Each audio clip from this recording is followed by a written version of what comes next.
Naman sa tutorial na to, ituturo ko naman sa inyo kung paano ba gamitin yung employee leave credits monitoring.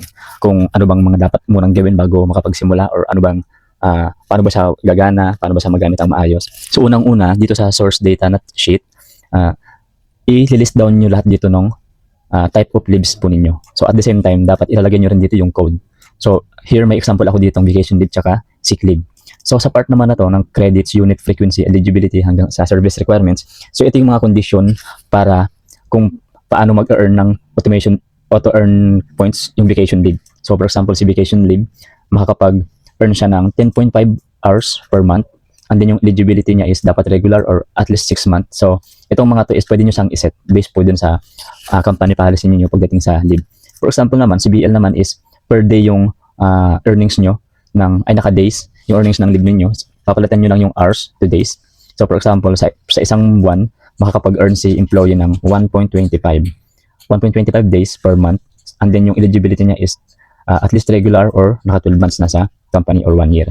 So same lang din sa ibang leave types na ilalagay nyo. For example, dito sa sick leave, per day sa isang buwan, makakapag-earn ng sick leave 1.25 days.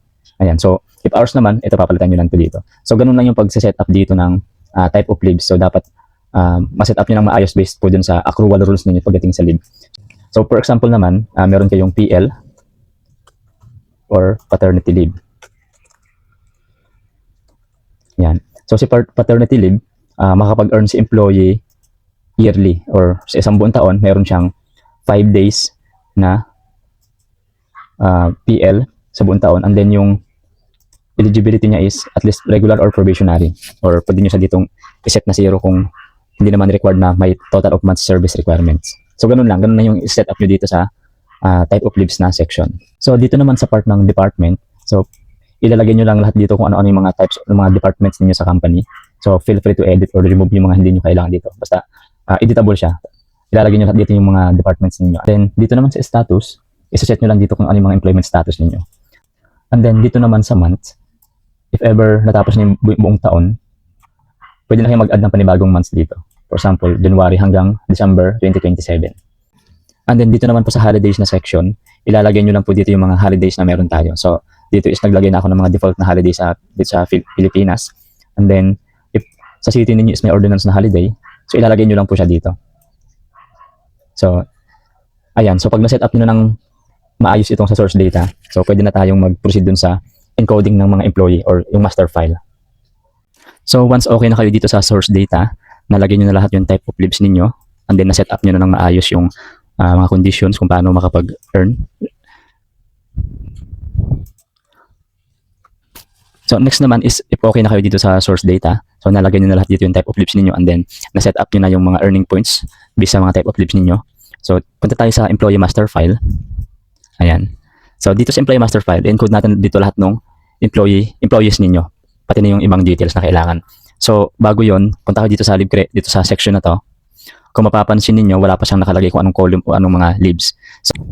So punta kayo dito sa source data. Kung ano yung mga nandito is ilalagay natin sa dito sa column na to.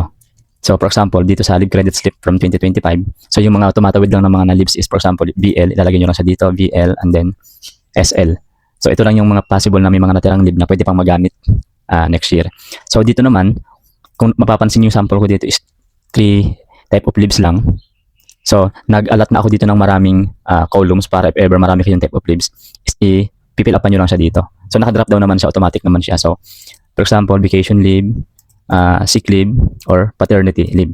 So depende po sa inyo kung paano yung sequence ng gagawin niyo. And then yung the rest na column, pwede nyo na siyang i-hide. Ayan, i-hide nyo na lang po, wag nyo na lang po siyang i-delete. And then same din dito sa used leave. So automatic naman na siya, pag nag-fill up kayo dito, automatic na siyang kakaroon na rin siya dito ng data niya. So i-hide lang din natin yung iba. Ayan. And then dito sa leave balances.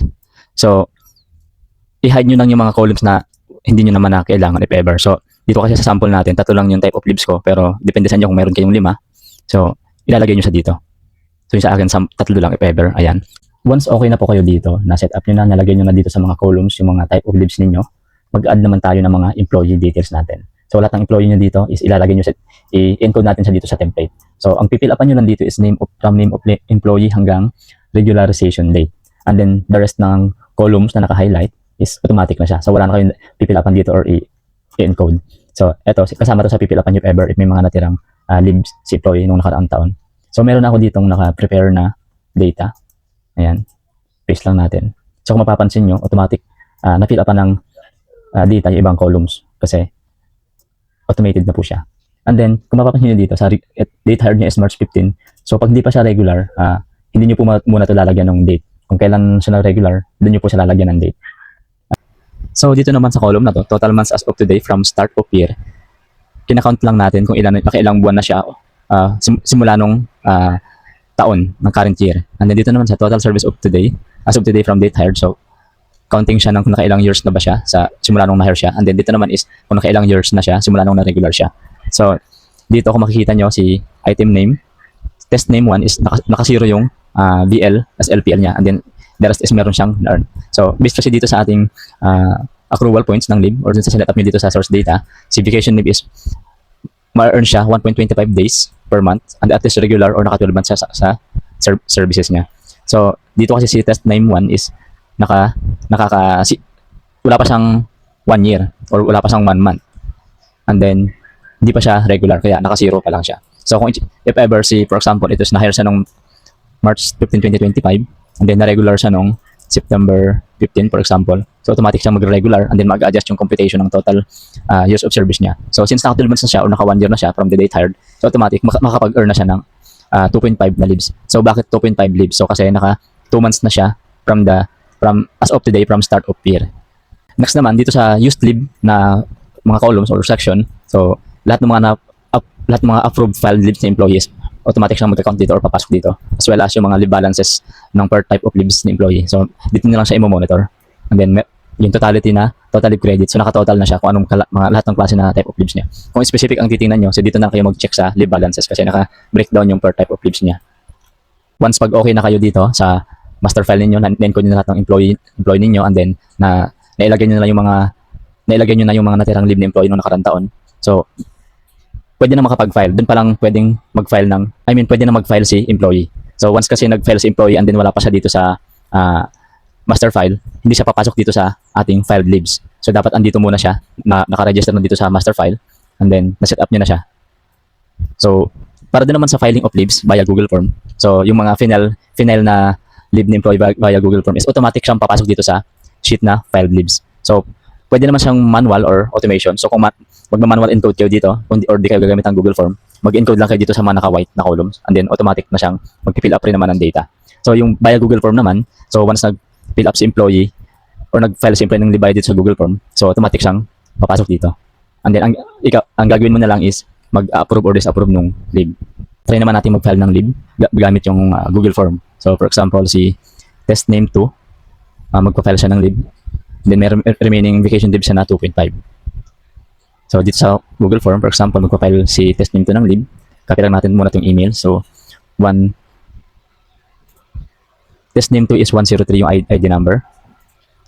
So lagyan niya lang yung ID number dito and then yung name niya and then yung email address ni employee and then select lang siya kung sino yung approver niya and then kung ano yung email ng approver and then set lang tayo dito ng date kung kailan siya mag-leave, March 23 for example, and then March 24, so 2 days siya mag-leave, and then vacation leave, and then yung reason of leave. So once sinubmit to ni employee, automatic siyang papasok dito sa ating leave request form na nakalink. So dito wala naman ako ditong gagalawin, wala kayong i-edit.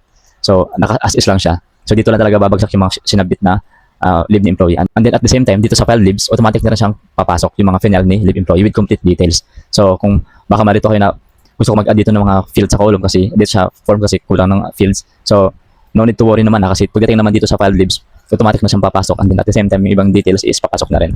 Like yung number of days, remaining leaves, and then ito. And then ang gagawin niyo na lang if ever may nag-file ng leave, so i-verify niyo kung may remaining leave pa ba siya. Then dun niya na siya pwedeng i-approve or disapprove yung leave. Doon naman sa mga email notification, so si approver may ma-receive na email. So ito yung email na ma-receive ni approver once may nag-file ng leave ni employee. So leave request notification, and then ito, and then yung complete details ng leave ni employee. So ito yung may marireceive na email sample na email actual ni employee. Ano pagdating naman sa mga email notification para kay employee, for example, na-disapprove yung leave niya. So ito yung marireceive niya na leave. So with reason kung ba't i-disapprove yung leave. And then para naman dun sa pag-approve yung leave, so ito yung email na marireceive niya.